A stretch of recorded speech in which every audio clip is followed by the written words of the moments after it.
What a day. And I would maybe like to start these closing remarks with a look at the painting, if I can manage. That is the symbol of this Making a Market Work for People conference. So, you know, this is the painting, and it's Lorenzetti's allegory and effects of good and bad governments. And this is a fresco painted in Siena, in Italy, in the 14th century. And the portion we have chosen as a symbol for our conference shows a well-governed city. So you have it in front of you. It's a depiction of peace and harmony and hard work. And this is what good government can produce. So from where I stand, a world in which competition and regulation are used in complementarity, as we heard today, to align short-term crisis management with long-term objectives, and along the way strike the right balance in many trade-offs we face as regulators and as a society.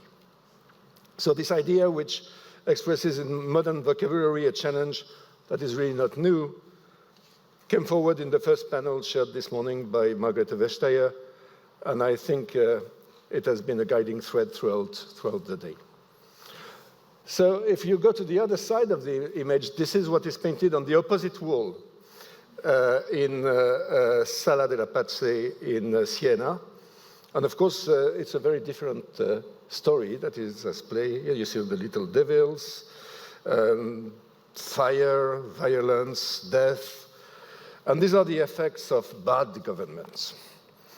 And maybe a pretty good allegory of what is ahead of us at this very moment if we continue to procrastinate.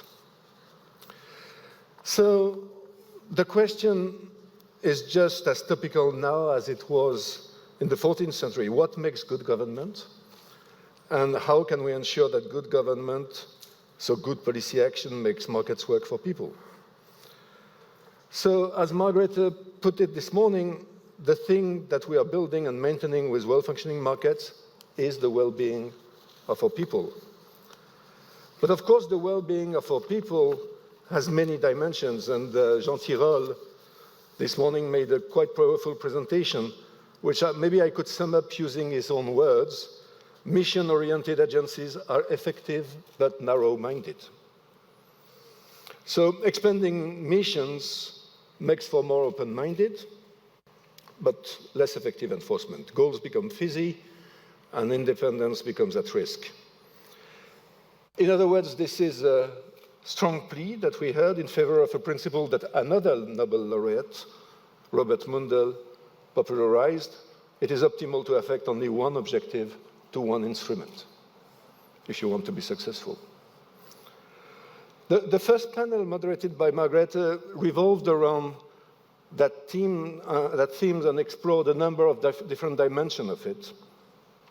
Kristalina Georgieva, I think, made an extremely interesting explanation of how regulation and competition policy are no substitutes, as we would say in competition policy vocabulary, but rather complementary goods in order to make market work for people.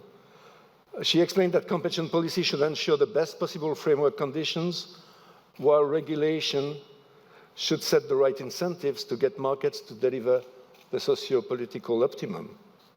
So put in the context of Jean Tirole's analytical framework, this suggests that while competition policy should not substitute other instruments in reaching specific policy goals, it should certainly not stand in the way either.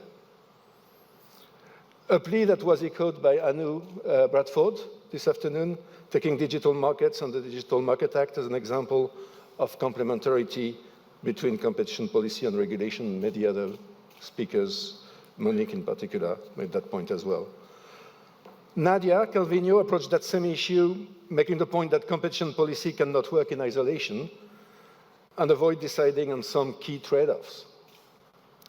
She questioned whether competition rules are still fit for purpose when it comes to our need for the future: chips, wind turbines, electric cars.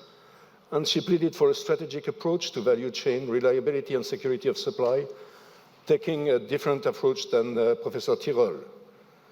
And this made me realize that while competition is really good at ensuring diversification and therefore reliability and security of supply, at the same time, some certainties in competition policy terms are shaken. For example, there are a number of things we consider to be efficiencies in competition policy, and therefore we take them for granted as good, for instance, just in time, but which in reality go against resilience. In other words, there is a cost to resilience in terms of cost of these efficiencies, and conversely, some positive externalities that increase systemic resilience, they cannot be incorporated in the competition metrics, or at least with great difficulties unless they match clear and quantifiable consumer preferences. The example taken by Professor Tirole of green efficiencies was topical in this respect, and this is really an important debate. This is a debate that keeps us busy for quite some time among our community of competition authorities, and this is probably a debate that will continue to keep us busy in the years to come. Of course, we had to have a bit of competition policy versus industrial policy, otherwise it's no fun, and we would have been disappointed. And of course, the so-called European champions as well. And this was discussed quite intensively this morning in the second panel. And I have to say, I really liked Thomas Philippon's football example. I don't know if you liked it, but I liked him really well.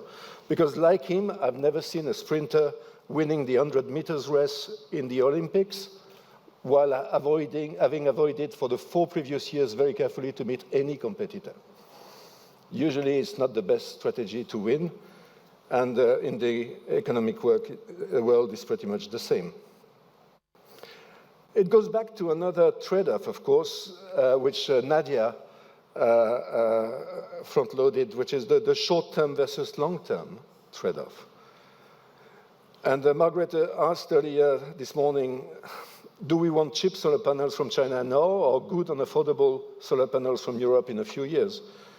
And that is very much the question. Do we want to save costs today by sticking to the energy sources status quo, or do we choose the initially more painful thing and invest heavily in renewables for the future? We see today in the field of energy the consequences of indulging too much into short-term strategies, trying to avoid to pay the price of adaptation in the short term. We end up paying a much higher price later in monetary terms, but also in terms of dependency and over-reliance. We heard it this morning. If there is any silver lining to a terrible crisis like the one that is going on now, it is that it forces us out of the short-term, long-term dichotomy. In reality, the long term is catapulted into the short term. We no longer have the choice to act or wait. We must act, and we must act now because our window is shrinking. If only as a society we could get our priorities straight without a major crisis, particularly in Europe, I have to say, that would really, really be good.